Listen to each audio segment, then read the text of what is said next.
All right, what's going on, everybody? We're going to try this one more time. It's your boy Gerald from Bank of Gerald here with another video update. Today, we're going to be talking about Metafi yielders, and I do apologize. I tried to upload this before, but I didn't realize that my mute button was pressed, so everything that I said was inaudible. You can't even hear it. So we're going to try to do our best to not only repeat what we were saying, but maybe kind of shorten the video up a little bit. Before I get started, I want to remind all of you that I am not a financial advisor. This is not financial advice, and I am not your financial advisor. I'm just a dude on YouTube showing you guys how I'm cranking out that crypto in many, many different platforms. Nothing more, nothing less than that. If you like this content, go ahead and hit the subscribe button. And if you want to be updated and notified about everything going on at BOJ, make sure you hit the notification bell. We're talking about Metafi yielders today, and a lot of you already know about some of the things that have been going to Metafi yielders. People have not been getting paid. The CEO told us to just kind of relax and wait while they got some things fixed.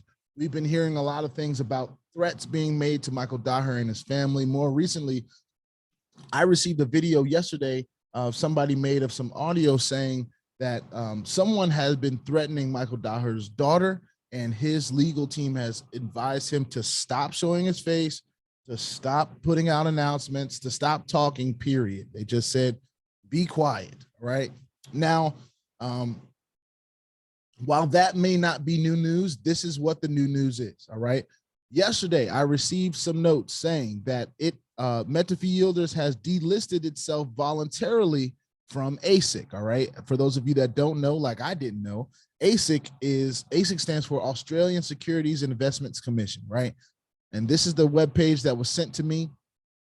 And as we look down here, as of course at the top, we see Metafi yielders here, right there.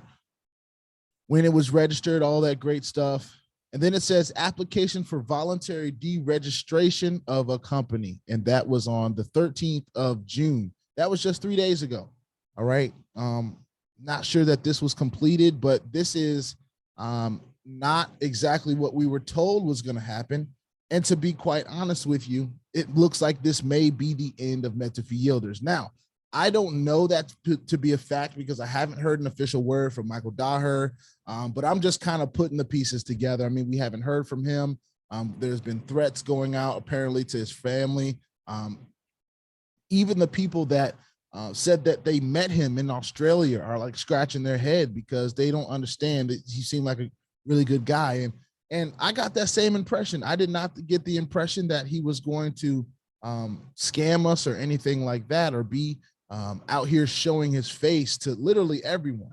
I mean, he did so many interviews with so many people. People really, come back to my interview and Crypto Muscle's interview and all these people that interviewed him, because there are a lot.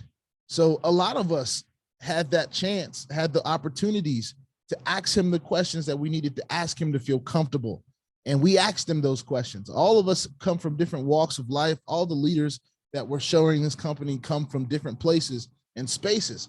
And we decided to still go ahead and put our money in this platform. And we decided to still talk about this platform. Now, for me, and I can only speak for me, I always understood the risk, okay? I've been doing this for about a year now. And quite frankly, I even told Michael Daher in our interview, I told him, I said, look, the best ability in this space is availability. If the platform becomes unavailable, it's going to have some issues. It's going to lose trust. If it stays around and can pay people for the span of time that you have goals, like June, we were supposed to see a lot of things happen. July, we're supposed to see even more things happen. Coming into the beginning of the fall time, we were supposed to be seeing NFT stuff. So a lot of stuff that we were told was going to happen never came to fruition, or at least it hasn't as far as today, June the 16th. So in my opinion, I do believe that this is probably the end of Metafi yielders. All right. That's just my opinion.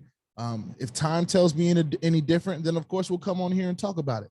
But with it being delisted from ASIC, deregistered from ASIC, it's not a good sign. That's not, to me, a positive sign. And quite honestly, I don't know that the platform is going to come back. I don't know that it's going to pay anybody, give any refunds or anything like that. I don't know. If I find out more about that information, of course, I'll share it on the channel. I have not spoken to Michael Daher in at least a week. And the last time I spoke to him, he was pretty much just saying, give it some time. He's working out some things and, you know, just be patient. I have no problem being patient. All right. It's the people out that maybe have over leveraged themselves or maybe put in more money.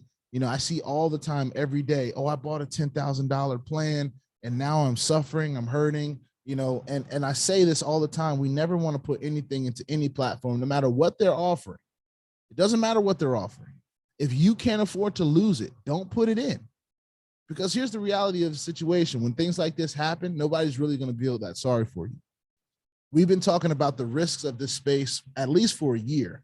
And I know that there are people that have been doing these platforms for way longer than I have. So it shouldn't take that long to get with the program and risk management. And I'm not trying to make anybody feel bad about over leveraging themselves, because I personally believe it's a rite of passage for anyone successful in space. Anyone that has had success in this space has over leveraged themselves at some point. The very first platform I was in, I put 30 grand. You think I had 30 grand? No. I had pulled money from everywhere that I could get it, bought as much crypto as I could buy. And as soon as I was making a little bit of money a day that I had a goal for, it went away on me. All right. Now, the difference between me and some of you guys is I said, you know what? I'm going to share that experience with the world. I'm going to share my experience with this platform with the world, good and bad. And we'll see what happens from there. A lot of people are not going to do that.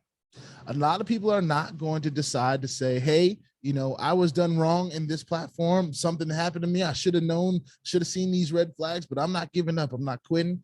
And I'm going to keep on finding the ones that pay. So that's what started our journey here at BOJ.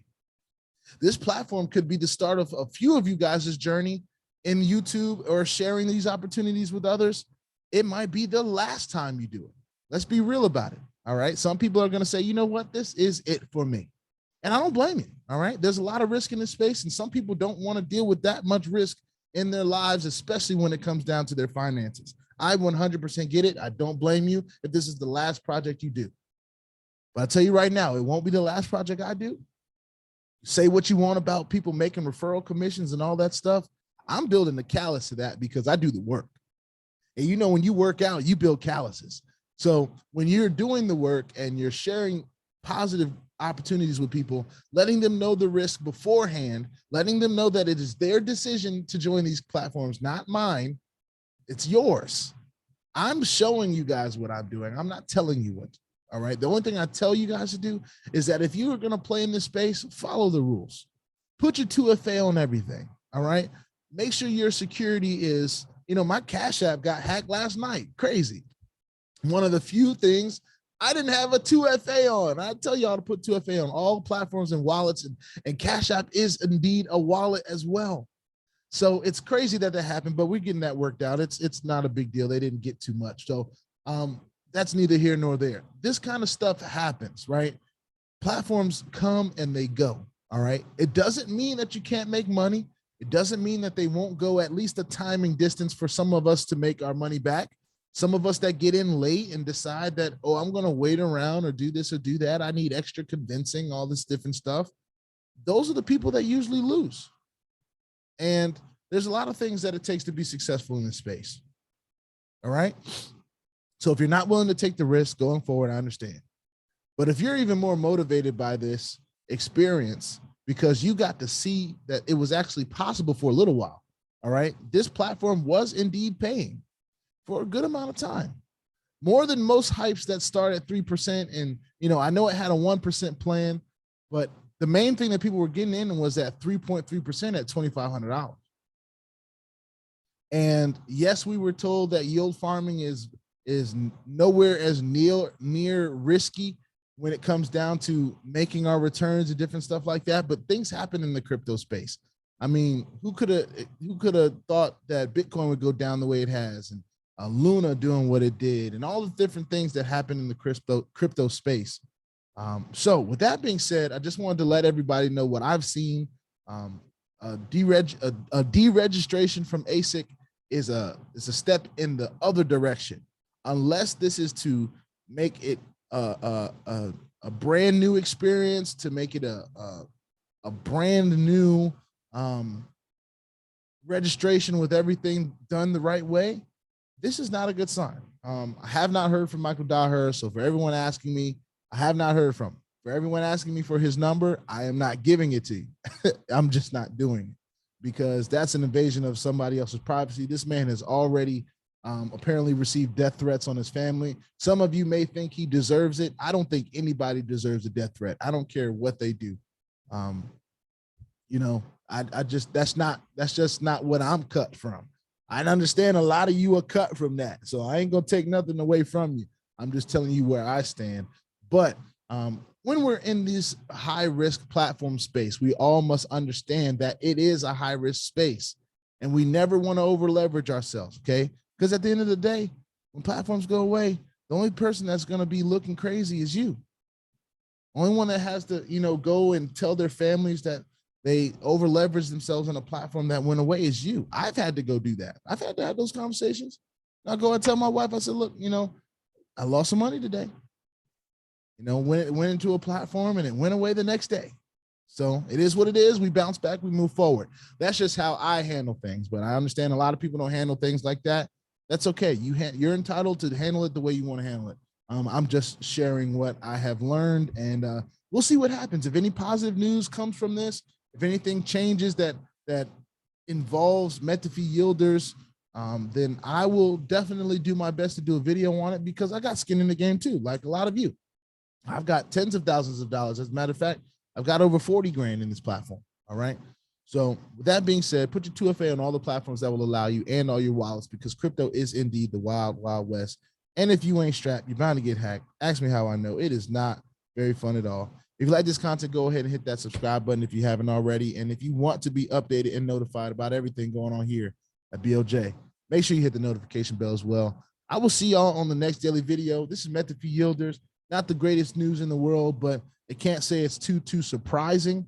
And like I said, we've already taken the link down from Metafi Yielders until it was going to prove that it was going to bounce back. And the more that we see, the more that it just looks like it's not going to happen.